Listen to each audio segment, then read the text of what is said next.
अच्छा, कभी सोचा है कि कामयाब लोगों को क्या चीज़ वाकई कामयाब बनाती है?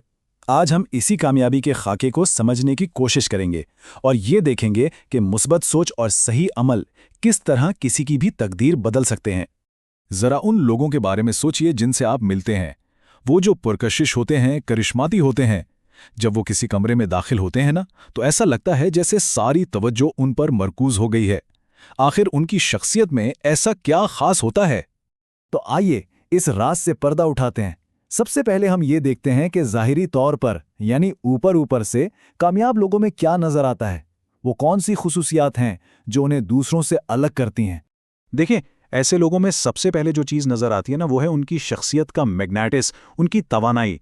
उनके चेहरे पर एक मुस्तकिल और सच्ची मुस्कुराहट होती है। वो खुले जहन के होते हैं, दोस्ताना मिजाज रखते हैं और उनका पुरएतमाद अंदाज देखकर लगता है कि उन्हें मालूम है कि वो कहाँ जा रहे हैं। और ये नुक्ता बहुत गहरा है। किसी का लिबास, उसका अंदाज और उसकी सेहत, ये सब उसकी कामयाबी से जुड़े होते हैं।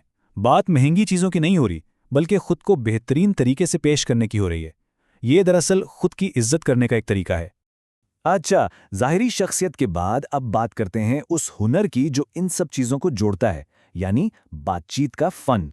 आइए देखते हैं कि कामयाब लोग कैसे फौरन दूसरों से एक ताल्लुक बना लेते हैं और उनका एतमाद जीत लेते हैं। यहाँ फर्क बिल्कुल साफ है। एक कामयाब शख्स समझने के लिए सुनता है, जबकि दूसरा सिर्फ अपनी बारी का इंतजार कर रहा होता है। कामयाब लोग मजीद जानने के लिए सवाल करते हैं, गर्मजोशी से आंखों में आंखें डालकर बात करते हैं और सामने वाले की दिलचस्पियों को अहमियत देते हैं, ना कि सिर्फ अपने एजेंडे को। पहली मुलाकात की अहमियत तो सब जानते हैं, है ना? तो ये कुछ सादा मगर बहुत मौसर तरीके हैं। अपना नाम बताकर बात शुरू करें, मुसाफे में पहल करें, बराह रास्त आंखों में देखें और सबसे अहम, बोलने से ज़्यादा सुनें। ये एतमाद और एहतराम बनाने का एक आजमूदा फार्मूला है। अभी तक हमने ज़ाहिरी क्या पर बात की, अब हम अंदरूनी कैसी की तरफ चलते हैं।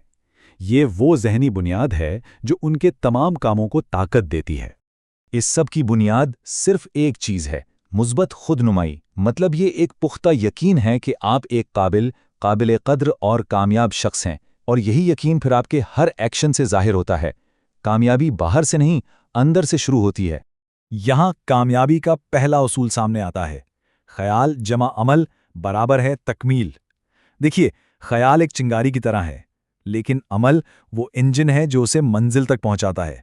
सिर्फ ख्याल रखने से कुछ नहीं होता जब तक उस पर अमल न किया जाए। इसी उसूल को थोड़ा आगे बढ़ाएं तो अगला कदम है तसव्वुर जमा काम बराबर है हुसूल। सिर्फ अमल ही काफ़ी नहीं, मंजिल का वाज़े तसव्वुर भी ज़रूरी है। जब आप कामयाबी को अपने जहन में देख सकते हैं ना, तो उसके लिए मेहनत करना ज़्यादा आसान हो जाता है। और फिर आती है सबसे बुनियादी बात, सोचिए जमा यकीन रखिए बराबर है हुसूल। ये सबसे अहम है। अगर किसी को अपनी सोच और काबिलियत पर यकीन ही ना हो तो कोई और क्यों करेगा। सच्चा यकीन ही सोच को हकीकत में बदलता है। तो अब जब हमने ज़हनी बुनियाद को समझ लिया है, आइए इस तज्ज़िये के सबसे अमली हिस्से की तरफ चलते हैं। ये कामयाबी का एक वाज़े और काबिल अमल मंसूबा है जो हमारे माखज़ से लिया गया है। ये वो 5 कदम हैं जो कामयाबी की बुनियाद हैं। पहला, मंसूबाबंदी और तसव्वुर। अपने बड़े मकसद को छोटे, दरमियाने और तवील मुद्दती अहदाफ में तकसीम करें। इन्हें सिर्फ सोचना नहीं, कागज़ पर लिखना है। रोज़ाना, हफ्तावार और माहाना एक्शन प्लान बनाएं। दूसरा, मकसद के साथ अमल करें। अपनी तकदीर पर काबू पाने के लिए मुस्तकिल मिजाजी और नज़्म-ओ-ज़ब्त से काम लें। हर रोज़ अपने प्लान के मुताबिक कामों को तरजीह दें।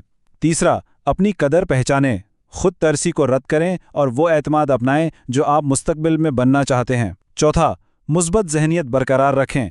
जब मुश्किलात आएं या नाकामी का सामना हो तो हिम्मत नहीं हारनी। अपनी हिकमत अमली पर नज़र सानी करें, रास्ता बदलें मगर मंजिल नहीं। और आखिर में पाँचवा, रहनुमाई करें और दूसरों को तहरीक दें। एक ऐसा कामयाब शख्स बने जो दूसरों को भी कामयाब होने में मदद करता है। और आखिर में ये एक जुमला पूरे पैगाम का खुलासा करता है, आदमी की क़ुव्वतें लामहदूद हैं, जितनी भी रुकावटें हैं वो सब उसकी खुद साख्ता हैं। मतलब असल ताकत और असल रुकावट दोनों हमारे अंदर ही हैं। तो ये सब जानने के बाद अब असल सवाल ये पैदा होता है कि अपनी कामयाबी की तरफ आज पहला कदम क्या उठाया जाए।